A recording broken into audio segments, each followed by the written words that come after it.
Hi there, Cancer. Welcome to my channel. I'd like to thank you for tuning into those energies and influences that are coming through for your monthly reading for love in November 2019.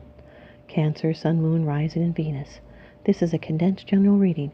Please only take the portions that resonate with you.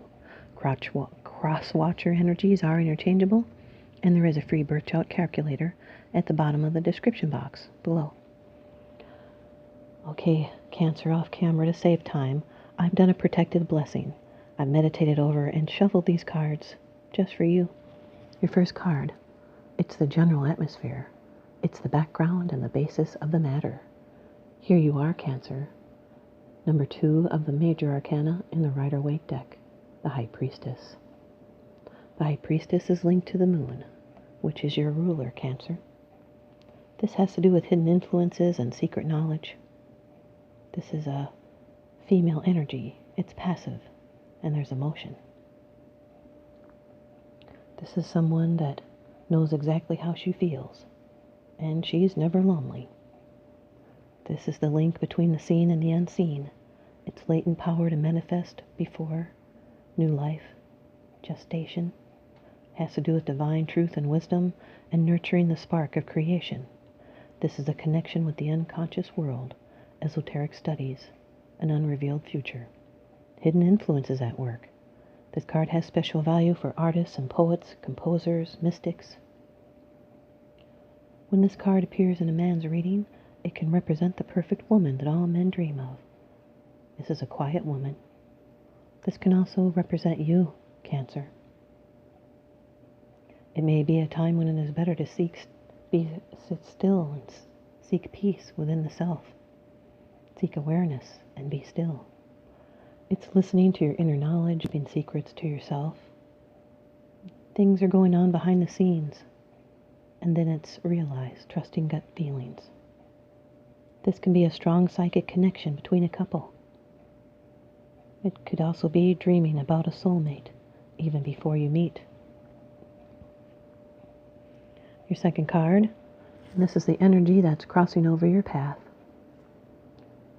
Can be a challenge in this position. The Six of Pentacles, Earth energy. This is someone's moon in Taurus. This is harmony and the give and take. Good things coming to you and going out from you. This could be a Libra due to the scales. Others sharing with you in a just way. It can be a friend or a family member may lend or give money to help out. This is giving and receiving, equality and fairness, and gifts. It can also be giving of your time and companionship. With empathy, someone has seen the light. This can be a work bonus, an investor. It can be a prosperous future. It's partners that are kind and generous towards each other. It's fairness here, and using your abundance to help others. There's a feeling of relief at having received assistance, karma, cause and effect.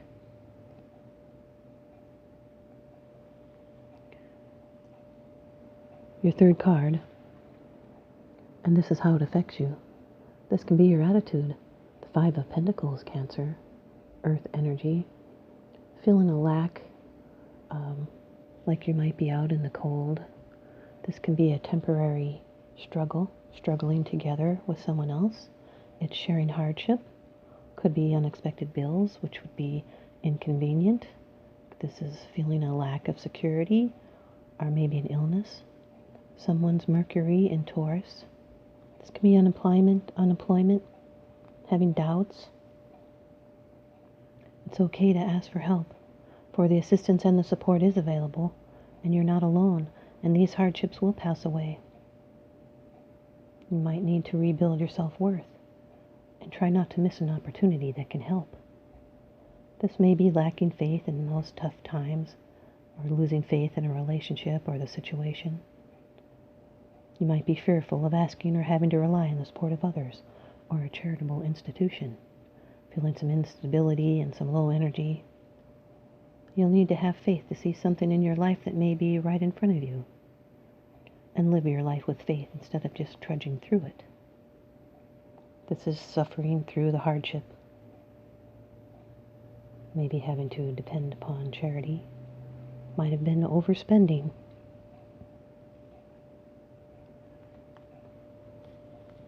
And now your fourth card. It's the position of the future. It's the outcome, the results, and the advice. Four of Cups, Cancer, water energy, your element. This is an offer that you're contemplating, joy, drifting, dreaming, waiting for the right opportunity. This is someone that has their moon in Cancer. This is being open for room to grow, for something new to come in. And you're resting and withdrawing. You do have options. There's that offer. And you're contemplating joy, feeling flat and uninspired, self-absorbed. You might be feeling boredom, daydreaming. This is a withdrawal from an emotional situation, going within. You'll need to seek inspiration. If there's something you're not interested in, you could be tired of a situation. Or you may be taking time out to contemplate and meditate on your emotions.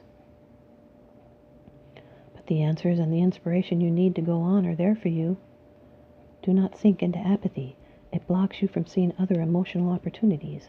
And pay close attention to your dreams. They are messages, especially the dreams that you remember. So watch for signs and synchronicities, and do not get stuck in your withdrawal. Find ways to move forward. You might be feeling left out or not enjoying company, ruminating, overanalyzing, waiting for something, turning things over in your mind. Your detachment from the world could become an issue. You're spinning your wheels, contemplating joy, waiting for a better offer, or refusing an offer. You could be demanding proof or distrusting others' intentions toward you. This is keeping secret feelings to yourself. And now your fifth card. It's the bottom of the deck card. The underlying issue. This is what's unseen.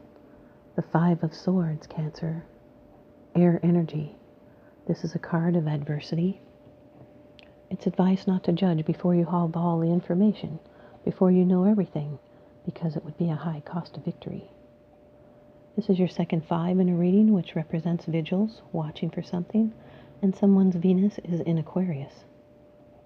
This is over excessive will. It can be, at times, rational self-interest, looking out for number one. This is someone that is the conqueror or the conquered. It can be misunderstandings or having to defend yourself, and advice to avoid a battle. It would be an empty victory. This is a battle of wills. It's limitation and also power. This can be a difficult card showing defeat, weakness, and humiliation. It could be ego-involved issues. You'll need to avoid negative people and drama. Someone might have felt they were stepped on, so they retaliate. It would be petty. There's friction involved and hostility, tension. Could be an unhealthy competition. You'll need to choose your battles and do not overreact. This could be someone that's being unfair. They might gossip and slander. You will have to go slow, or you'll deprave yourself and benefit. You would pay more than you actually get. Fives are about adjustment, and this is change that's brought on by distress or loss. It's uncomfortable, but a necessary change and adjustment. The High Priestess with the Five of Swords, this is using your own inner intuition to avoid humiliation. Also, information comes to you and works to your advantage. It's like you're outfoxing the fox. And the Five of Swords is Venus in Aquarius. And the Four of Cups is Moon in Cancer. Here's your advice from the Oracle deck. Earth Magic by Stephen Farmer. Cancer, you've got wolf. It has to do with instinct. Wolf.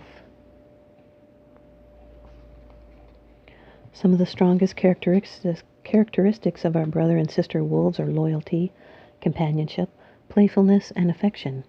They are exceptional parents and take great care of their young. We see similarities to wolves and domesticated dogs, particularly in certain breeds, yet these tamed and distant relatives of long ago transferred their loyalty and pack behavior to humans. Yet wolves are still carnivorous wild animals, surviving by seeking out whatever food is available that meets their dietary needs. This is instinctually driven and is the most basic and natural drive of all things.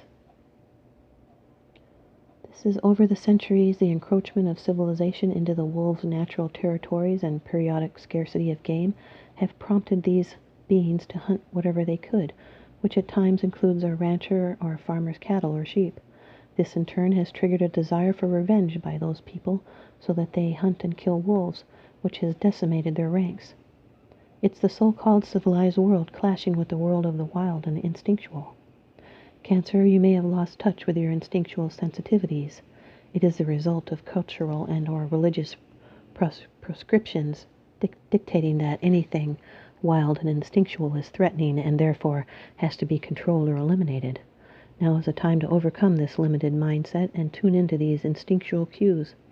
Let the spirit of wolf be your teacher and call upon this benevolent being for help identifying what those specific cues are saying.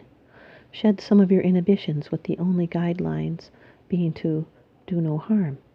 Experiment by getting out of the straitjacket of familiar societal norms and listening to those sensations in your gut that are trying to give you a message.